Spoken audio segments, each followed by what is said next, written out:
Olá, tudo bem? Eu sou o Rodrigo Alves, seja bem-vindo ao Segue o Fio.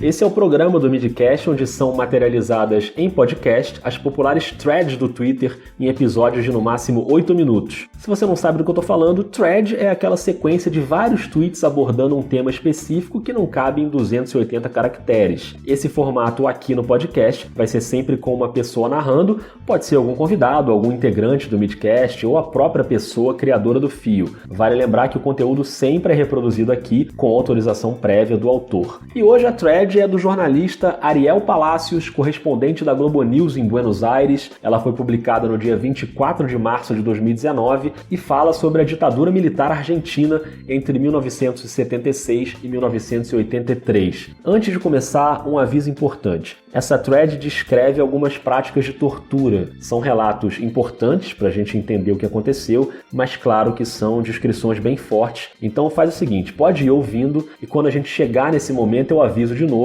e aí você decide se quer escutar ou não. Combinado? Então vem comigo e segue o fio.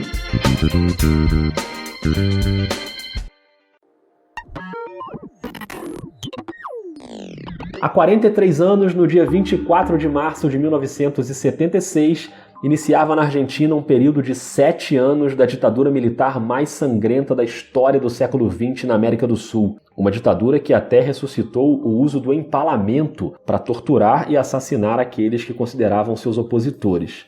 A ditadura argentina aplicou uma série de formas de eliminar pessoas que considerava subversivas, fossem elas vinculadas a grupos guerrilheiros, civis sem militância política alguma, estudantes secundaristas, universitários, empresários, aposentados, entre outros. As principais formas eram jogar pessoas vivas de aviões sobre o Rio da Prata ou o Oceano Atlântico, juntar prisioneiros amarrados e dinamitá-los, além de fuzilamento ou morte por terríveis torturas.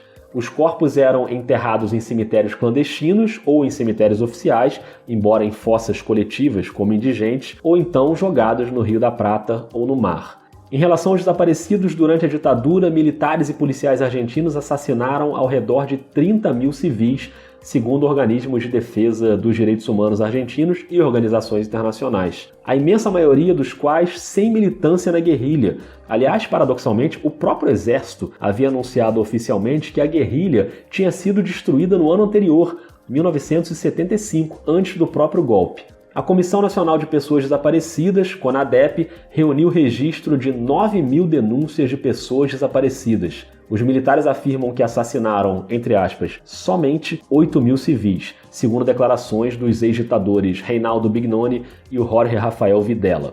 Em 1983, nos últimos meses da ditadura, um relatório das próprias Forças Armadas Argentinas indicou que a guerrilha e grupos terroristas de esquerda e cristãos nacionalistas teriam assassinado 900 pessoas. Historiadores afirmaram ao longo dos anos que esse número está ligeiramente inflacionado, já que diversos dos mortos da lista militar teriam sido assassinados pelos próprios militares, na miríade de brigas internas e, convenientemente, eles teriam colocado a culpa nos terroristas. Durante a ditadura, 500 bebês foram sequestrados, filhos das desaparecidas, segundo dados das avós da Praça de Maio. Mais de 120 crianças desaparecidas foram recuperadas ou identificadas por suas famílias biológicas. As torturas aplicadas pela ditadura argentina acumulavam diversas modalidades que, ao longo de 2 séculos de história, as forças armadas locais e as forças policiais haviam desenvolvido e aplicado. Então, um aviso para você que está ouvindo. A partir desse momento, a thread começa a descrever práticas de tortura,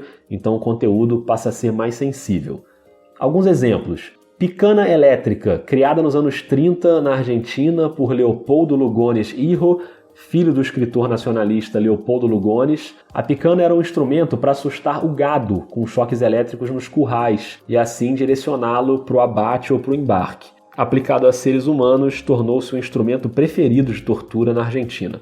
Submarino molhado consistia em afundar a cabeça de uma pessoa em uma tina de água. Ocasionalmente, a tina também estava cheia de excrementos humanos. Submarino seco consistia em colocar a cabeça de uma pessoa dentro de um saco plástico e esperar que ela ficasse quase asfixiada.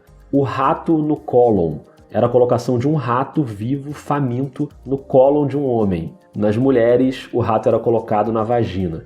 E o empalamento. Alguns homens foram empalados pelas forças de segurança com cabos de vassoura. Os membros das Forças Armadas também praticaram sistemáticos estupros em homens e mulheres para, segundo diziam, entre aspas, combater o comunismo. Em 2011, a Justiça Argentina começou a investigar os delitos sexuais cometidos por militares e policiais durante a ditadura contra mulheres e homens que estavam detidos nos centros clandestinos. Até aquele ano, a Justiça havia considerado os delitos sexuais dentro da categoria ampla de abusos. Dessa forma, com a mudança de enfoque, diversos integrantes da ditadura puderam ser processados por estupros e violações. Os envolvidos estupraram, segundo as denúncias, dezenas de mulheres detidas nos centros de tortura. Geralmente elas eram amarradas, nuas, nas camas das celas. Primeiro eram torturadas com choques elétricos nos mamilos e nos órgãos genitais. Posteriormente eram violadas por um ou mais policiais militares. Essa thread do Ariel Palacios não acaba aqui, ela é bem maior e mais completa que isso. O Ariel, por exemplo, lista os principais torturadores argentinos, conta casos emblemáticos de vítimas do regime, fala também do fracasso econômico da ditadura argentina e conta em detalhes a história do ditador Videla, que chegou a esconder durante décadas um filho que ele tinha e que tinha deficiência intelectual. Esse filho foi criado por duas freiras francesas e anos depois essas freiras começaram a ajudar as mães dos desaparecidos e as duas foram presas, torturadas, assassinadas e jogadas de um avião no Rio da Prata e o general não fez nada para impedir. O Ariel encerra a thread contando como o Videla morreu sentado no vaso sanitário da sua cela quando cumpria a pena de prisão perpétua em 2013. O link da thread completa está na descrição do episódio. Aliás, sigam o @ArielPalacios, porque o Twitter dele é uma aula de jornalismo e história.